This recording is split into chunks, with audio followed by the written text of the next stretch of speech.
하늘에 계신 우리 아버지, 아버지의 이름을 거룩하게 하시며 아버지의 나라가 오게 하시며 아버지의 뜻이 하늘에서와 같이 땅에서도 이루어지게 하소서. 오늘 우리에게 일용할 양식을 주시고 우리가 우리에게 잘못한 사람을 용서하여 준 것 같이 우리 죄를 용서하여 주시고 우리를 시험에 빠지지 않게 하시고 악에서 구하소서. 나라와 권능과 영광이 영원히 아버지의 것입니다. 아멘.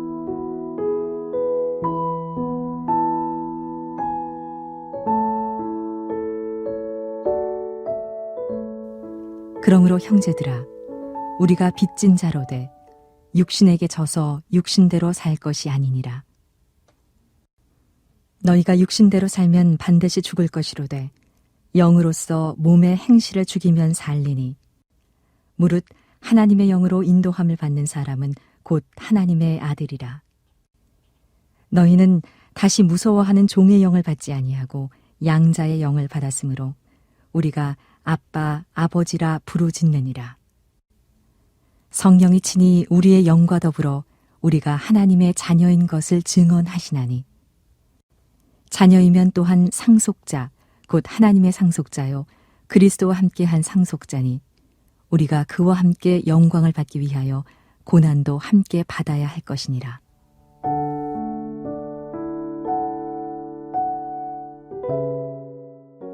우리는 새벽마다 계속해서 로마서를 살펴보고 있습니다. 로마서의 논리 구조는 분명합니다. 1장부터 7장까지 로마서는 철저하게 인간의 죄성을 직면시킵니다. 선한 것이 없되 하나도 없는 인간, 죄의 법에 지배받으며 율법조차도 변질시켜 버리는 인간, 그 인간의 죄성을 적나라하게 보여주며 하나님 없는 인간에게 남은 것은 절망밖에 없음을 지독하리라 만큼 철저하게 파헤치고 있습니다. 그렇게 7장까지 인간의 절망을 보여주고 난 뒤 8장부터는 거대한 반전이 시작됩니다. 우리에게 한 줄기 구원의 빛이 비추는 것인데 바로 예수 그리스도께서 우리의 새로운 구주가 되셔서 예수 그리스도께서 주시는 새로운 법, 생명의 성령의 법이 이제 우리를 지배하고 다스리신다는 그 은혜를 선포하는 것입니다. 그 복음의 능력으로 말미암아 비로소 인간은 죄의 노예가 아니라 하나님의 자유로운 백성이 되어 살아갈 수 있게 된 것입니다. 그렇게 구원받은 우리를 오는 본문은 이렇게 표현합니다. 8장 12절 말씀입니다. 그러므로 형제들아, 우리가 빚진 자로되 육신에게 져서 육신대로 살 것이 아니니라. 아멘. 우리는 누구라고 말씀하죠? 바로 빚진 자입니다. 빚진 자라는 것은 갚을 것을 갚지 못한 상태에 있다는 말이죠. 한때 우리는 죄의 빚진 자였습니다. 빚쟁이가 빚 때문에 괴로워하듯 죄에 사로잡힌 우리는 평생토록 정죄함과 죄책감에 사로잡혀 허덕이며 노예처럼 살아갈 수밖에 없던 존재였습니다. 그러나 예수 그리스도께서 십자가에서 우리의 죄를 탕감하시고 죽으심으로 말미암아 우리의 모든 빚은 단 한 번에 대속받고 속량받게 되었습니다. 죄의 빚을 대속받고 속량받는데 우리의 수고와 공로는 아무것도 없습니다. 전적인 은혜, 아무런 조건 없는 자비와 사랑으로 말미암아 우리는 구원의 은혜를 받게 된 것입니다. 이제 우리는 죄의 빚진 자가 아니라 은혜의 빚진 자가 되었습니다. 우리의 절망 속에 주님은 찾아오셨고 우리가 죽어야 할 그 십자가의 주님이 대신 달리셨고 사망으로 끝날 우리 운명을 위해 예수 그리스도께서 부활하심으로 영원한 새 생명을 약속받았습니다. 대체 왜 그렇게까지 우리에게 은혜를 베푸셨을까요? 우리는 그 이유를 다 알 수 없습니다.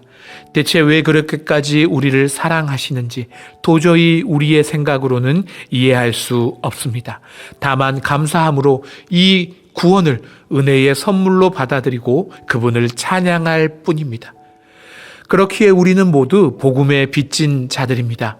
평생을 갚아도 갚을 수 없으며 갚을 방법조차 알지 못하는 은혜의 빚을 진 사람들이 바로 저와 여러분인 것입니다. 그렇다면 은혜의 빚진 자들에게 요구되는 삶의 자세는 무엇일까요?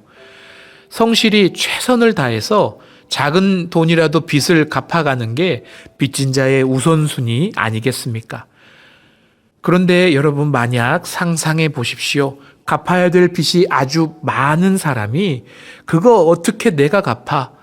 내가 아무리 노력해도 다 갚을 수 없어. 이런 마음을 가지고 돈이 생길 때마다 그곳으로 좋은 차를 사고 돈이 생길 때마다 그곳으로 맛있는 것만 먹고 다닌다면 여러분, 그 사람은 어떤 사람이겠습니까? 비윤리적인 사람이요, 빚을 갚을 의지가 없는 사람입니다. 반드시 법의 심판을 받게 되겠죠. 그런데 종종 우리는 스스로를 은혜의 빚진 자라고 말합니다. 갚을 길 없는 하나님의 은혜를 받았다고 말합니다. 그런데도 우리는 우리를 향한 하나님의 뜻이 아니라 우리 육신의 요구와 욕망을 이루는 것이 우리 삶의 우선일 때가 너무나 많다는 것입니다. 빚진 자라면서 하나님은 날 사랑하시니까 괜찮겠지. 이 은혜 갚을 길 없는 은혜니까 어쩔 수가 없어.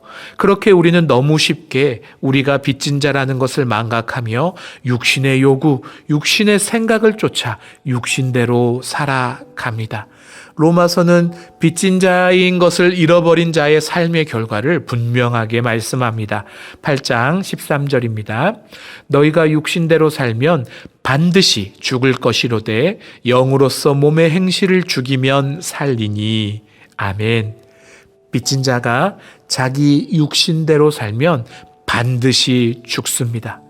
은혜에 빚진 우리가 받은 은혜에 따라 어떻게든 하나님에게 받은 은혜를 갚으려고 하나님의 뜻에 따라 이웃을 사랑하고 섬기며 살아야 할 텐데, 오히려 하나님께서 허락하신 생명을 내 자신의 탐욕과 요구를 이루는 데 사용할 때 반드시 죽을 것이라고 성경은 경고하고 있다는 것입니다. 하나님을 믿고 스스로 구원받은 자로 여기면서도 내가 빚진 자라고 입버릇처럼 말하면서도 오히려 그 안에서 자기 자신만을 위해 살아가는 사람들에게 주시는 준엄한 경고입니다. 사랑하는 성도 여러분, 이 말씀 앞에 우리를 돌아봅시다. 우리는 빚진 자로 살아가고 있습니까? 은혜의 빚진 자, 갚을 길 없는 은혜를 받은 자, 입으로는 고백하면서도 우리의 삶이 혹시 우리 육신의 요구를 이루는데 가장 빨리 움직이고 있지는 않습니까? 아주 작은 것이라도 이 갚을 길 없는 큰 은혜의 빚을 갚는 그 발버둥, 그 예씀이 우리 삶의 우선순위가 되어 있습니까? 여러분에게 주신 이 시간, 이 생명, 여러분은 누구를 위해, 무엇을 위해 사용하고 있습니까?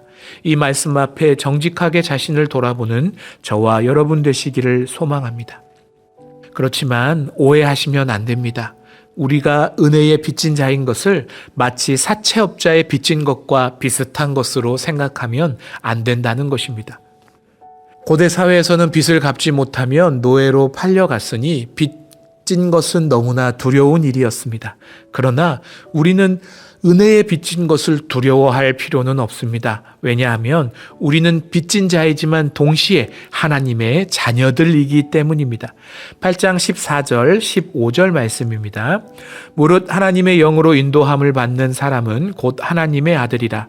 너희는 다시 무서워하는 종의 영을 받지 아니하고 양자의 영을 받았으므로 우리가 아빠 아버지라고 부르짖느니라.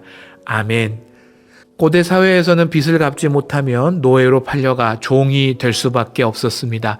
그러나 어떤 사람들은 빚을 져도 종이 될 수 없습니다. 누굴까요? 바로 자녀들입니다. 여러분, 이 땅에서 부모님과 자녀들의 관계 한번 생각해 보십시오. 이 관계 사실 얼마나 일방적인 관계입니까? 모든 자녀들은 평생토록 부모의 전적인 사랑과 헌신에 빚진 자들입니다. 우리는 아무것도 드리지 않고 아무것도 갚지 않은 채로 평생을 부모님께 받기만 하며 살아왔습니다. 빚진 사람들이죠. 그런데 여러분, 부모가 자녀에게 내가 지금까지 너한테 투자한 돈 다 갚아내라고 하던가요? 물론 이 땅의 부모들은 연약하기에 어떤 부모들은 그럴 때도 있을 겁니다. 그러나 기본적으로 좋은 부모란 자식이 돈으로 그것을 갚기를 바라지 않습니다. 평생을 베풀어준 부모가 원하는 것은 딱 하나입니다. 내 자녀가 내 사랑을 받아 행복한 삶을 살아가는 것입니다.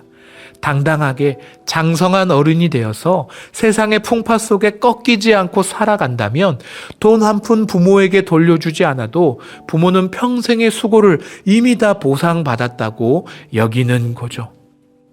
이 땅에 완전하지 못한 육신의 부모도 그럴진데 완전한 사랑의 아버지 우리 하나님께서 더욱 그러하시지 않으시겠습니까? 비록 갚을 길 없는 은혜의 빚진 자지만 하나님은 우리가 채무자나 종이 되어 두려움에 떨며 의무와 당위에 짓눌린 신앙생활 하기를 바라지 않으신다는 것입니다.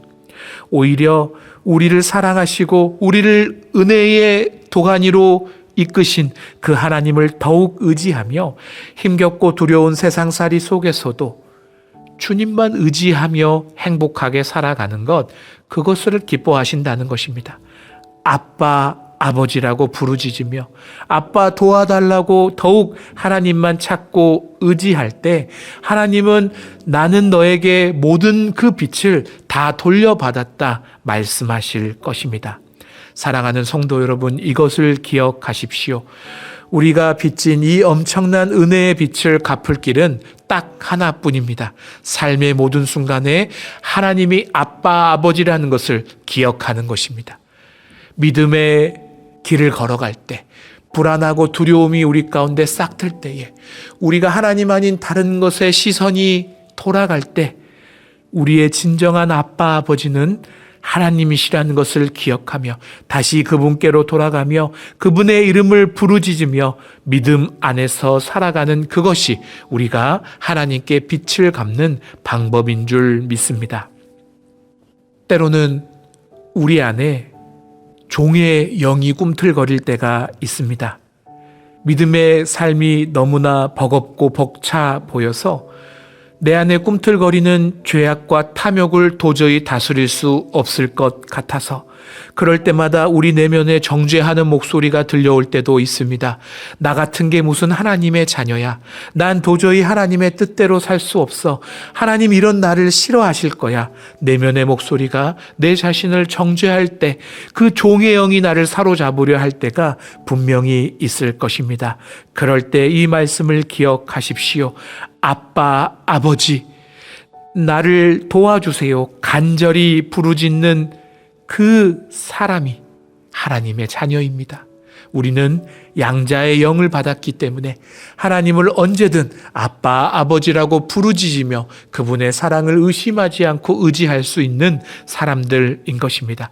그렇게 우리가 아빠, 아버지라고 부르짖을 때 우리 영혼에 놀라운 일이 벌어집니다. 8장 16절 말씀입니다. 성령이 친히 우리의 영과 더불어 우리가 하나님의 자녀인 것을 증언하시나니. 두려움으로 가득 찬 우리 내면에 성령께서 새로운 목소리를 들려주십니다. 아니야, 넌 아빠의 자녀야. 너는 거룩하게 살 수 있어. 너를 통해 생명이 흘러갈 거야. 우리 영혼에 친히 증언하시며 격려하시는 성령의 음성에 힘입어 우리는 무서워하는 종이 아닌 하나님의 자녀로 다시 일어설 수 있게 되는 것입니다. 은혜의 빚진 자로 살아가는 모든 성도 여러분, 육신의 요구가 아니라 하나님의 뜻을 이루며 살아갑시다. 그 삶의 모든 순간마다 아빠, 아버지를 부르며 채무자가 아니라 사랑받는 자녀로 이 믿음의 길을 힘껏 걸어갑시다. 이 믿음으로 이 새벽 아빠, 아버지 그렇게 하나님을 찾는 저와 여러분 되시기를 주님의 이름으로 축복합니다. 함께 기도합시다.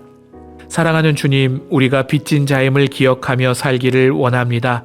그러나 그 빚이 종으로 팔려가는 두려움의 빚이 아니라 아버지 되신 하나님의 은혜와 사랑에 빚진 자녀들이 된다는 것, 그것을 기억하는 저희들이 되게 하여 주시옵소서.